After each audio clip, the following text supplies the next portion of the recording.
marketing or branding is not an event. Marketing is a process, and it's actually a cumulative process. And so we are beginning the cumulative process of building this brand for good companies called B corporations. And so the different layers of that, all fed by, most importantly, it's fed by the community itself.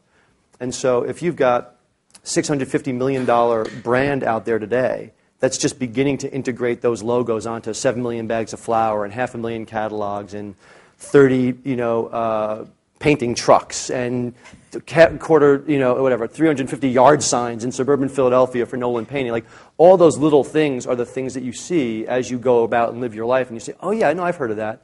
I might have heard about it at the bank, or I might have seen it at this restaurant, or I might have seen it on the hang tag from this clothing or apparel company. And all of a sudden, all that together begins to build critical mass. That's the first thing, and basically that's free. That's basically the community itself saying, we are now more than the sum of our parts. Beyond that is PR. And one thing that we did incredibly successfully and won. So Bart and I built this company together with a lot of help from a ton of other people over a decade plus. And far and away, the most successful stuff we did had nothing to do with the money we were spending. We knew that Nike could outspend us every day. And so we weren't going to beat them through outspending them. But what we could do is we could create compelling stories that the press would pick up on. And so, we got, I think, $25 or $30 million worth of media coverage back at AM1 when we signed Latrell Sprewell. This might be like a way bad reference for this particular audience.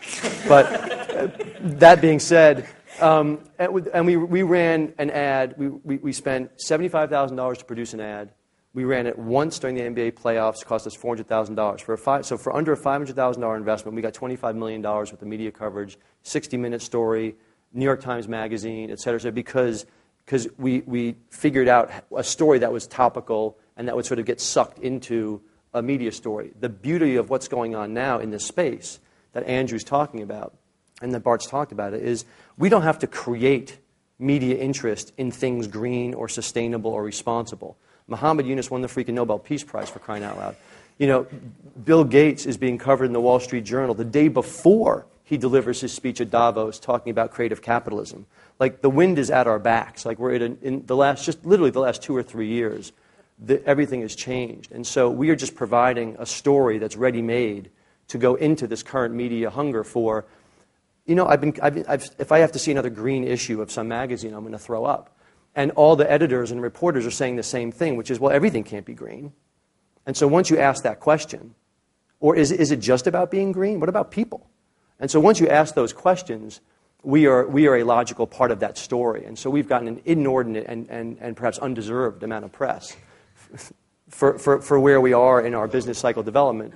But it's all free. And literally every bit of that press is because we just answer the phone, hello, B-Lab, and they say, oh, hi, it's Inc. We'd like to talk to you about doing a story.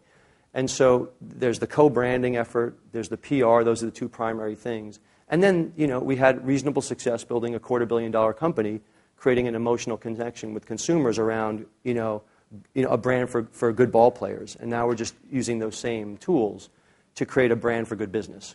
And one of the most exciting things on the more traditional thing is a partnership with Good Magazine. It's a very cool young magazine that hopefully you guys will check out to create potentially a new title called Good Business that becomes a voice sort of for business people who give a damn.